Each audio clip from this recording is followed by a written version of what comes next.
Bismillahirrahmanirrahim. Assalamualaikum warahmatullahi wabarakatuh. Perkenalkan, nama saya Bagus Firdaus. Saya akan mempresentasikan laporan studi kelayakan bisnis pada usaha mikro kecil dan menengah UMKM di Desa Ngeru, terutama terhadap UMKM Gerabah yang setelah saya pilih. Baik, untuk latar belakang pendahuluannya. Di era perekonomian Indonesia saat ini yang tidak stabil dengan adanya penurunan nilai mata uang Indonesia di mata dunia, berdampak pada melonjaknya pengangguran di Indonesia, baik yang di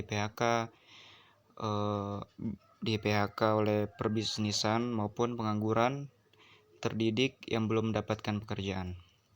Masalah perekonomian Indonesia saat ini juga berdampak pada bertambahnya angka kemiskinan di Indonesia. Hal ini menuntut pemerintah untuk mendapatkan langkah yang cerdas dan solusi yang tepat untuk mengatasi banyaknya pengangguran terdidik dan mengurangi angka kemiskinan. Menurut pemerintah Indonesia, salah satu yang bisa mengurangi atau menekan sekecil mungkin tingkat kemiskinan saat pengangguran di Indonesia adalah UMKM.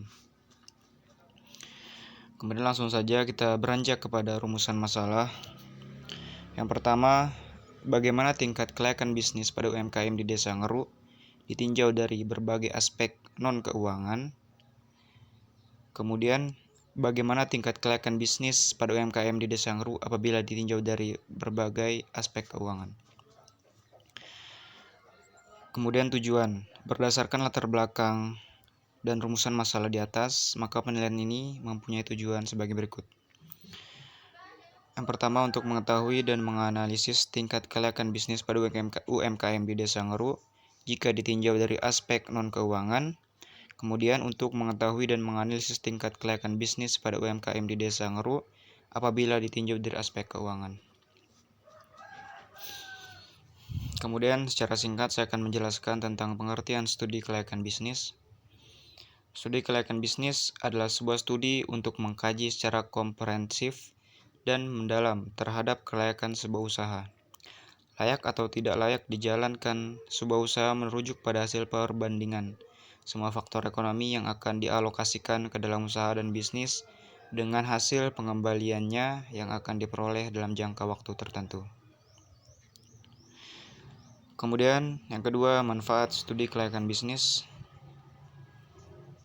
Studi kelayakan bisnis pada dasarnya membahas konsep dasar yang berkaitan dengan proses pemilihan dan keputusan yang akan diambil dalam menentukan bisnis, kegiatan usaha, dan yang akan dijalankan, agar benar-benar yang dipilih itu memberikan manfaat ekonomis dan sosial dalam jangka waktu yang panjang.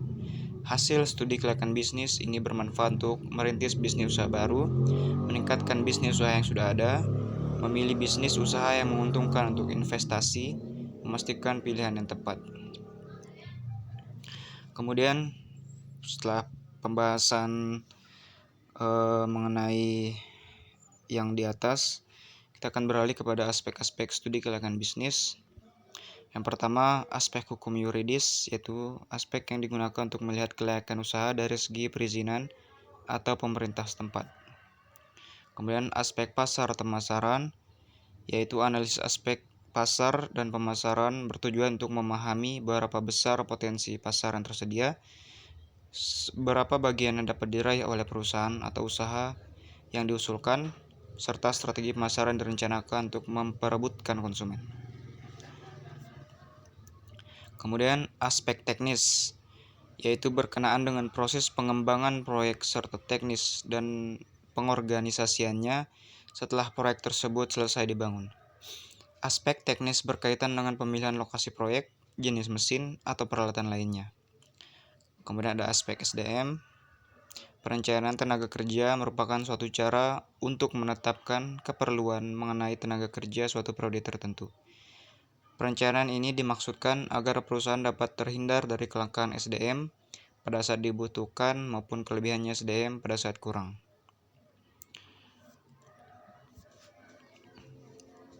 Kemudian kita beralih ke pembahasan kita, yaitu usaha mikro kecil menengah di mana di Indonesia Definisi UMKM diatur dalam Undang-Undang Republik Indonesia Nomor 20 Tahun 2008 tentang UMKM, Pasal 1 dan undang-undang tersebut dinyatakan bahwa usaha mikro adalah usaha produktif milik orang perorangan dan atau badan usaha perorangan yang memiliki kriteria usaha mikro sebagaimana diatur dalam undang-undang tersebut.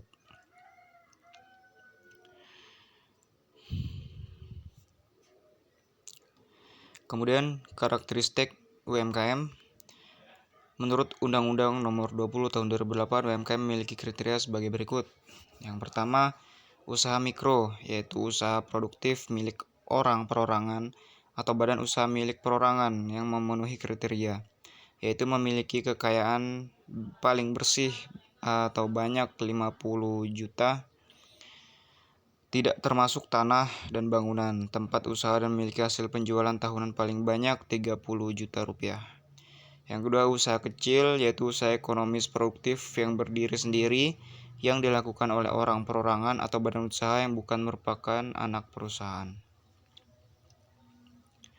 Yang ketiga, ada usaha menengah, yaitu usaha ekonomis produktif yang berdiri sendiri yang dilakukan oleh perorangan atau badan usaha bukan merupakan anak perusahaan atau cabang perusahaan yang dimiliki, dikuasai, dan menjadi bagian baik langsung maupun tidak langsung dengan usaha kecil atau usaha besar yang memenuhi kriteria memiliki kekayaan bersih lebih dari 500 juta rupiah sampai dengan paling banyak 10 miliar. Kemudian saya akan beralih kepada pembahasan di mana beberapa UMKM yang ada di Desa Ngeruh, dan saya memilih UMKM pengrajin gerabah yang bertempat di Desa Ngeruh itu sendiri. Latar belakang pendirian bisnis atau usaha pengrajin gerabah yang dijalankan oleh Ibu Masena bersama 4 orang pekerja lainnya. Ibu Masena sendiri memulai usahanya sejak ia masih duduk di bangku SD sekitar tahun 1964. Beliau merupakan warga asli desa tersebut. Pembuatan kerajinan di sini masih terbilang tradisional karena proses pembuatannya masih secara tradisional. Ibu Masena bersama 4 pekerja tersebut bergabung dalam kelompok usaha Bina Bersama. Pada awalnya Ibu Masena hanya memproduksi beberapa kerajinan saja karena sedikitnya peminat atau konsumen dan juga pembeli hanya warga sekitar saja. Setelah berjalannya waktu, produksi meningkat dan juga pembeli yang tetap karena produk dari pengrajin ini merupakan bahan mentahan yang bisa diolah atau percantik lagi guna meningkatkan harga jual di pihak kedua. Kemudian lokasi usaha gerabah. Lokasi pengrajin gerabah ini tidak jauh dari pusat kota Sumba Besar, hanya berkisar 45 menit perjalanan menggunakan kendaraan bermotor, yaitu di Dusun A, Benteng Ulu, RT 06 RW 1 Desa Ngeruh, Kecamatan Moyo Hilir, Kabupaten Sumbawa. Kemudian hasil observasi dan pembahasan.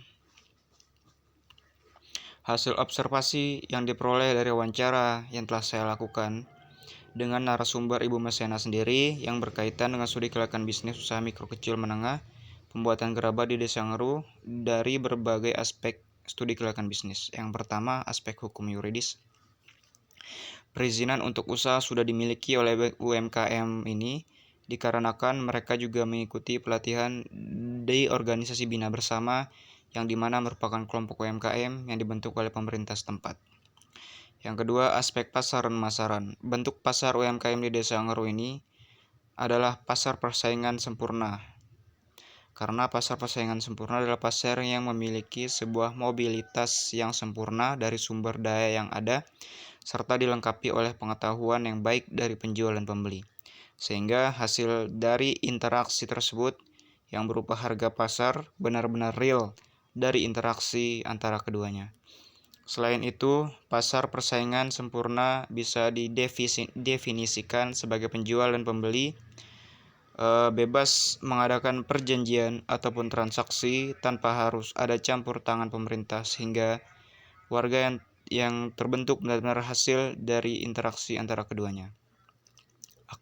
Aspek teknis, seluruh peralatan serta bahan adalah milik pribadi UMKM yang dimana masih bersifat tradisional dan lokasi tempat usaha merupakan milik pribadi.